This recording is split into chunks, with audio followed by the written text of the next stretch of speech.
राहुल गांधी की जो भारत जोड़ो न्याय यात्रा मध्य प्रदेश से अब गुजरात में एंटर करने वाली है, उसमें सम्मिलित होने के लिए और उसमें जुड़ने के लिए हमारे साथ गुजरात के कच्छ से भरत सोलंकी जी आए हैं। सर, कैसा लग रहा है जो ये यात्रा चल रही है, क्या कुछ प्रेरणा मिलती है आपको इससे?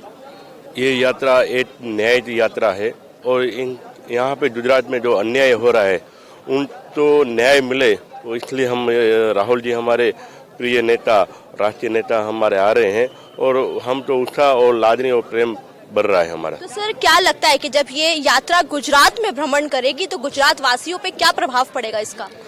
गुजरात राज्य में ये प्रभाव यही पड़ेगा कि ये चुनाव आ रहा है 2024 का, उसमें हम तो जीत मिलेगी और ये जो भारतीय जनता पार्टी है जो अन्याय कर रही है उनको हम न्याय मिलेंगे। सर, आप कांग्रेस पार्टी की तरफ से कुछ दर्शकों को कहना चाहेंगे, क्योंकि 2024 के चुनाव अब बहुत ज्यादा नजदीक हैं और तैयारियां सभी पार्टियों की जोरों शोरों से चल रही है, तो कांग्रेस पार्टी इस वक्त कहां स्टैंड करती है? मैं चाहती हूं कि आप अपने शब्दों में बताएं।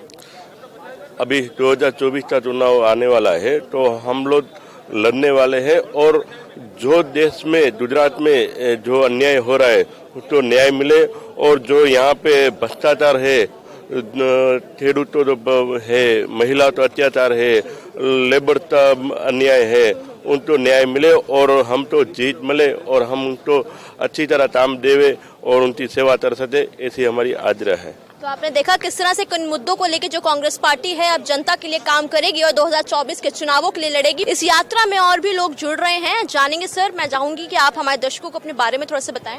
हाँ, मेरा नाम धनराज सिंह खालसा है। मैं ह्यूमैनिटेरियन और फिलोसफर हूँ और वैसे मैं कांग्रेस के अंदर एक्चुअली केकेसी में यानी कर सेंटर के कच्छ डिस्ट्रिक्ट से मैं एक्चुअली प्रेसिडेंट हूँ।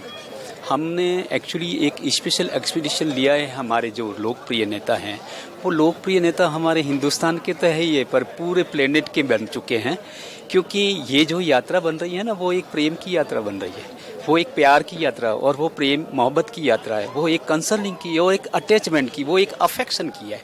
क्योंकि अभी जो भारतीय जो मुद्दे हैं ना वो तो सब साइड में हो गए, लेकिन सबसे बड़ी बात ये हो गई कि जुल्म हिंदुस्तान में एक जुल्म खड़ा हो गया है, एक अत्याचार का माहौल खड़ा हो गया है, एक डर भय का माहौल खड़ा हो गया है। इसके लिए इन्होंने, राहुल जी ने एक बहुत बड़ी प्यारी टाइटल दिया इसका। उसके साथ ही जो ये मुद्दे साइड में हो गए, जो शिक्षा का है, जो एक न्याय का है, एक संविधान का है, जो एक भारत को सुचारू रूप से चलाने का है, वो सब के सब साइड में होने की वजह से आज ये जुड़े हैं। आपका जो कहने का तात्पर्य भी यही है कि अभी प्रेजेंट में पूरी दुनिया साथ में जुड़ रही है। हिंदुस्तानी नहीं, गुजराती नहीं, हिंदुस्तान और हिंदुस्तानी नहीं, पूरा प्लेनेट के लोग जुड़ रहे हैं। तो ये हम हमारे लोकप्रिय नेता को भी हम सैल्यूट करते हैं और हमारे सभी कार्यकर्ताओं और हमारे उच्च अधिकारियों को भी करते हैं कि लोगों को जोड़ रहे हैं। ये एक बहुत बड़ा संदेश है। तो सर, जिस तरह से अब गुजरात में प्रवेश करेगी, लगातार अलग अलग राज्यों में जाकर जो है वो बातों को कर रहे हैं, लोगों से जुड़ रहे हैं, तो आपको क्या लगता है कि इसका जो प्रभाव है वो 2024 के जो लोकसभा चुनाव है उस पर किस तरह से पड़ेगा? वो तो बिल्कुल बच चुका भी है और वो प्रभाव पड़ भी चुका है। आप यकीन मानिएगा कि आप सोचिए कि लोगों को गैदरिंग करके कोई जो सो कॉल्ड है, मैं उनका नाम नहीं लूंगा, जिनको पैसे दे करके, पेइंग करके, उनको जबरन और उनको प्रेशराइज करके बुलाया जाता है, जबकि यहाँ तो सब लोग दौड़ के आते हैं और सामने से आते हैं और अपनी पॉकेट से पैसे दे करके आते हैं। तो बिल्कुल तो ऑलरेडी बजा चुका है और वो न्याय यात्रा तो ऑलरेडी चल चुकी और ये एक न्याय यात्रा है, एक संविधान की यात्रा है, इसलिए ये तो स्वाभाविक। 2024 में कुछ पलटवार की उम्मीद है? पलटवार की उम्मीद क्या, 100% है, 100% है।